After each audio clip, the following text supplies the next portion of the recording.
का ठिकाना नहीं रहा। सुंदर सुंदर विशाल वृक्षावली, चारों तरफ खूब हरियाली। देख देख के प्रभु प्रसन्न हो रहे हैं, मानो क्यों सोच रहे हैं कि इसी वृंदावन में अब हम गैया चराया करेंगे। यहाँ पे तो खूब हरियाली है। गोविंद आज अपनी माता से कह रहे हैं, मैया अब आज्ञा दो तो हम गैया चराने जाएंगे वृंदावन, वृंदावन में चराएंगे। यहाँ पे खूब हरियाली है। मैया बोली, दारी के अभी 4 वर्ष का नेक्सो डोगरा, अभी गैया चराएगा, अभी थोड़ा बड़ा हो जा फिर चराना। जो मैया ने ऐसा कहा तो गोविंद रुष्ट हो गए। तो मैया सोची कि एकदम रुष्ट हो जाएंगे तो अच्छी बात नहीं है।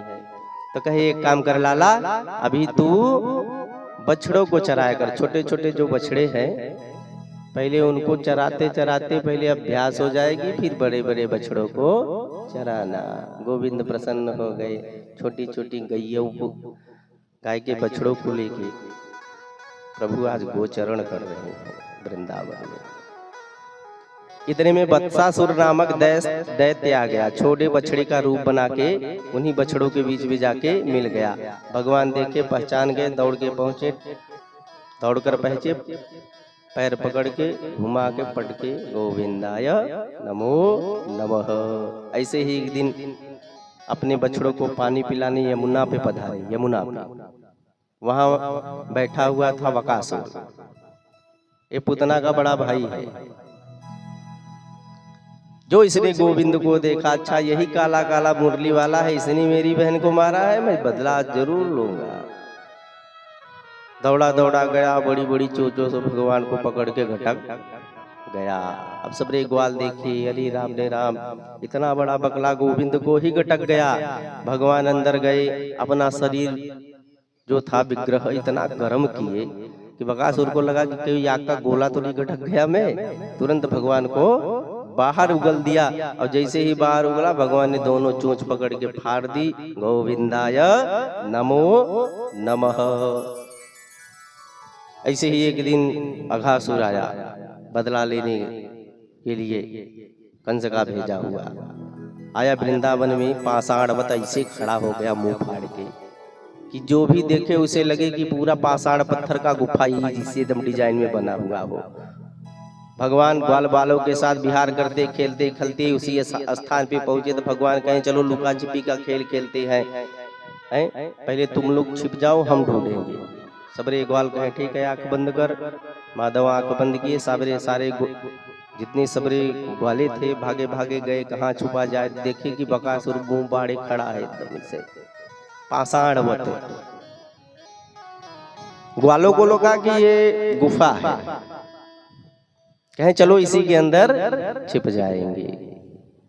और जैसे ही उसके अंदर घुसने लगे, भगवान ने देखा कि ये तो बकासुर मुंह फाड़े खड़ा है। सबरे ग्वाले अंदर चले गए तो कोई बचने वाला नहीं है। भगवान दौड़े, अरे भाई रुको, लेकिन ग्वालों ने एक भी बात नहीं सुनी। ताली बजाते हुए इसी सर्व के मुख में प्रवेश कर गए। गोविंद की तो प्रतिज्ञा है, जो मेरे आश्रित हैं मैं उनकी रक्षा जरूर करता हूँ।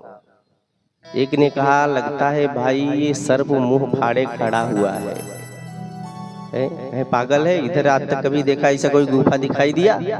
आपस में बातें कर रहे। एक ने कहा, भाई गद्दीदार रास्ता बना है, जीव पे चल रहे हैं सर्प के। तो कहें कितनी गद्दीदार रास्ता बना हुआ है। कहें यहाँ के महात्मन के बड़े ठाठ है, इसी गुफा में बैठ के योग प्राणायाम करते होंगे, अपने आने जाने के लिए बनाए। हमारे वृंदावन के संतों के बड़े ठाठ है। आपस में बात करते जा रहे। एक ने बोला, इतना दुर्गंध क्यों आ रहा है भाई? तो कहें यहाँ के संतन महात्मन को तो अपनी कोई सुधि ही नहीं रहती है। जब ध्यान योग समाधि में बैठते हैं तो 2-2 3-3 महीने नहीं नहाते हैं। तो इसके अंदर बैठ के प्राणायाम कर रहे होंगे, गर्म गर्म हवा आ रही है, इसलिए गंध मालूम पड़ रहा है। अच्छा, बात करते सबरे ग्वाले अघासुर के मुख में प्रविष्ट हो गए। गोविंद दौड़े, जैसे ही भगवान अंदर हिले तैसे ही बकासुर ने मुख बंद कर लिया। अब जितने ग्वाले थे सब विषाग्नि से छटपटा उठे, अब मूर्छित हो गए। भगवान ने कहा क्या किया जाए? तुरंत अघासुर के श्वास छिद्रों को भगवान रोक के अंदर से अपना विग्रह बड़ा किया और श्वास छिद्रों को रोक के बैठ गए। अब सांस लेने में जब इसको परेशानी होने लगी तो खूब छटपटाया और कुछ देर के बाद उसका ब्रह्मरंध्र फट गया। सारे ग्वालों को लेके भगवान अच्छा देखिए 1 साल के बाद निकले। कितना? 1 साल लग गया इतने में। आज सबरे ग्वारे जब बाहर निकले तो आपस में बात कर रहे हैं कि गोविंद आज मेरी कृपा से बच गए हम। भगवान कहें ये आज ही की सोच रहे हैं, इनको ये नहीं मालूम कि 1 साल बाद ये लोग वापस आए हैं उसके अंदर से। कहें चलो भूख लगी है, खाना निकालो अपना अपना। तो भगवान जब गोचरण करने जाते थे तो घर से कलेवा लेके जाते थे। तो कलेवा सबरे ग्वाल एक पेड़ पे इसे टांग के गौचरण किया करते थे। तो सबरे जब निकल गए भगवान ने सबको अपने दिव्य दृष्टि से अंदर जीवित कर दिया। भगवान की आंखों में वो शक्ति है, जिसको देखते हैं तो किसी को आयु प्रदान कर देते हैं, किसी को आयु हरण कर लेते हैं। कृपामयी दृष्टि में वो ताकत है लोगों के। सबरे ग्वाल निकले चले कन्हैया आप कलेवा किया जाए। तो भगवान एक गोल चक्र बना के बैठे हैं सभी ग्वालों के साथ और कहते हैं सब लोग अपनी अपनी पोटरी खोल के देखो कौन कौन का चीज लेके आए हैं। तो कोई भात लेके आवे, कोई कलेवा, कोई रोटी, कोई कलौजी, कोई अचार रोटी, कोई पराठे रोटी आदि आदि। तो भगवान गोल चक्र बना के बैठे हैं, एक दूसरे को दे के और एक दूसरे का झूठा छीन छीन के आपस में पा रहे हैं। कोई अचार लिया है, कोई खट्टी अचार तो कोई मीठी अचार तो कोई तीखी अचार, एक दूसरे का पा के कोई लड्डू खा रहा है तो उसके आधे लड्डू छोड़ के खा रहे हैं। यह दृश्य सारे देवता आसमान में खड़े होके देख रहे हैं। ब्रह्मा जी का सर जगरा गया, भैया कैसा ब्रह्म है, ये कैसा ब्रह्म है। योगींद्र मुनींद्र ध्यान करते करते परेशान, भोग लगाने आते नहीं। आज इन ग्वालों वालों के बीच बैठ के ये पा रहे हैं, ये ब्रह्म तो नहीं हो सकते। ब्रह्मा की बुद्धि चकरा गई थी। जब 4 मुख वाले की बुद्धि चकरा जावे, जिसके 4 खोपड़ी हैं, और हमारे आपकी खोपड़ी चकरा जाए तो इसमें कौन सी बड़ी बात है। तो ब्रह्मा जी ने सोचा परीक्षा लिया जाए।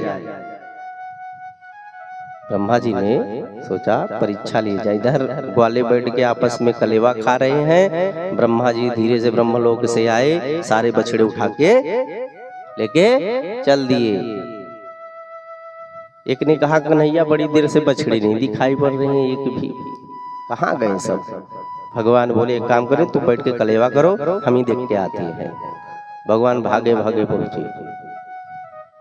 देखते हैं तो दूर दूर तक कोई बछड़ी बछड़ा नहीं है।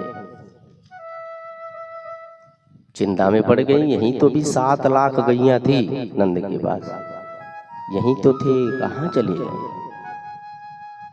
कहीं चलूं ग्वालों के पास, और जब तक ग्वालों के पास आते तब तक ब्रह्मा ब्रह्मलोक से आए, सारे ग्वालों को भी उठा के लेके चल गए। अब भगवान की माथा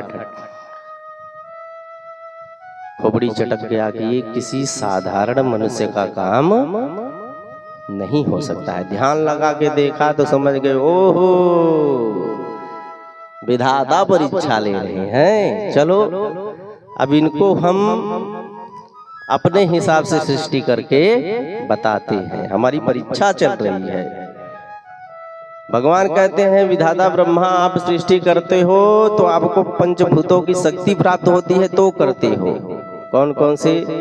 क्षितिज जल पावक गगन समीरा, क्षितिज जल पावक गगन समीरा, पंचरचितयः अधम शरीरा, पंचरचितयः अधम शरीरा।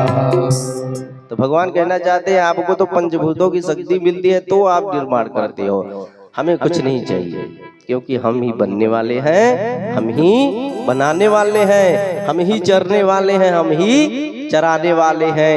भगवान ने अपने शरीर से जितने ग्वाल बाल बछड़े थे सब ज्यों के त्यों प्रकट कर लिए। स्वयं बने, बछड़े बने, गाय बनी, ग्वाल बने। और तो और बात छोड़ो, लाठी डंडे भी सेम सेम एकदम वैसे। लाठी डंडे की बात छोड़ो भाई, कपड़ा जो जिस कलर का पहना था भगवान सेम सेम एकदम वैसे बन गए। अब भगवान रोज घर आ रहे हैं, जा रहे हैं, गौए चरा रहे हैं, ग्वालों के साथ खेल रहे हैं। 1 साल बीत गया। कितना?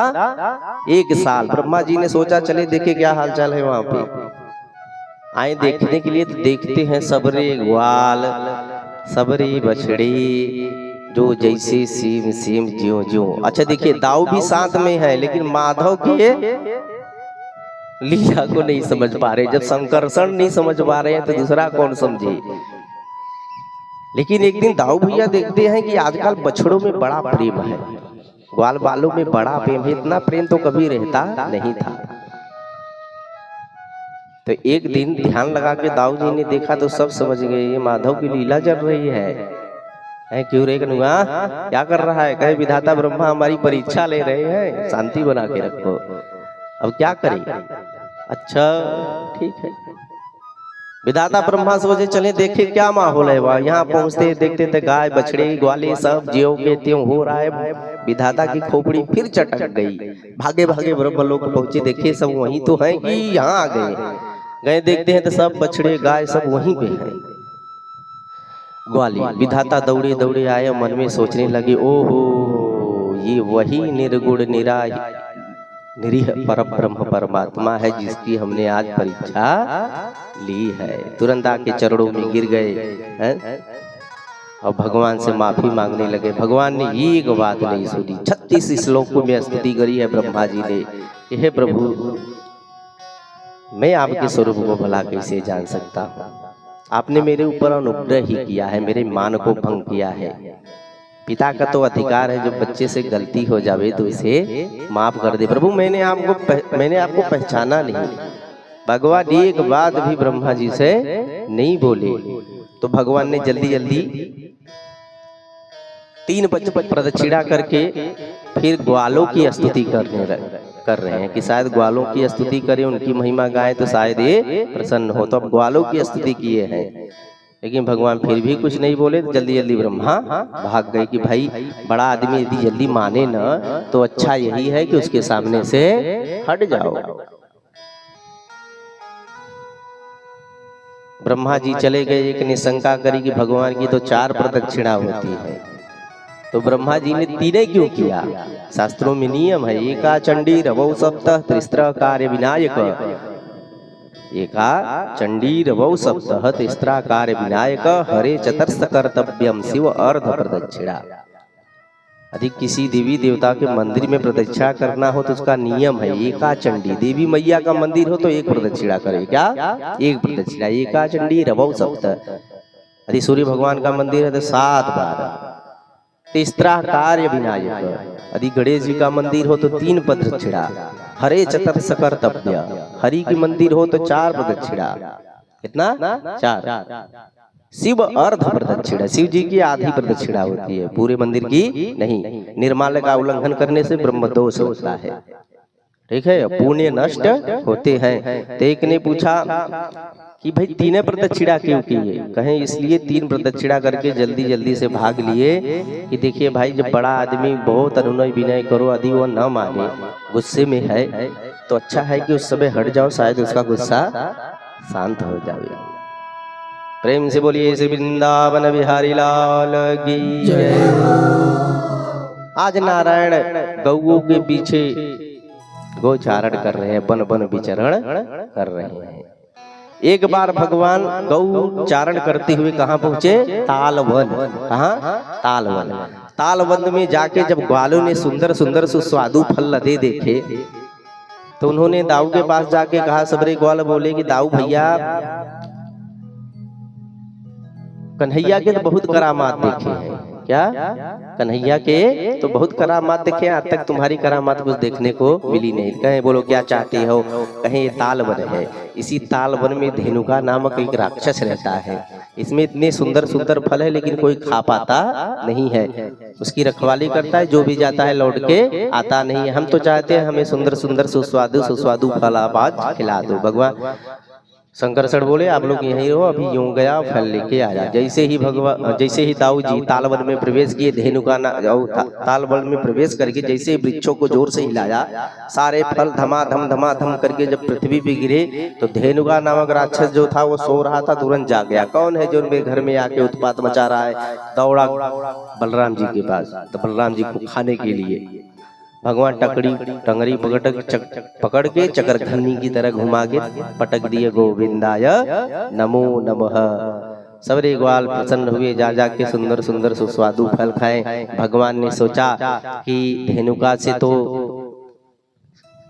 शंकरसर जी ने फलों का उद्धार कर दिया, अब मुझे यमुना का उद्धार करना है, क्योंकि यमुना में जो कालिया रहता है उसकी विषाग्नि से सारे जल जो है विषाक्त हो गए हैं, जिसको गैये पशु पक्षी पी के मर जाते हैं।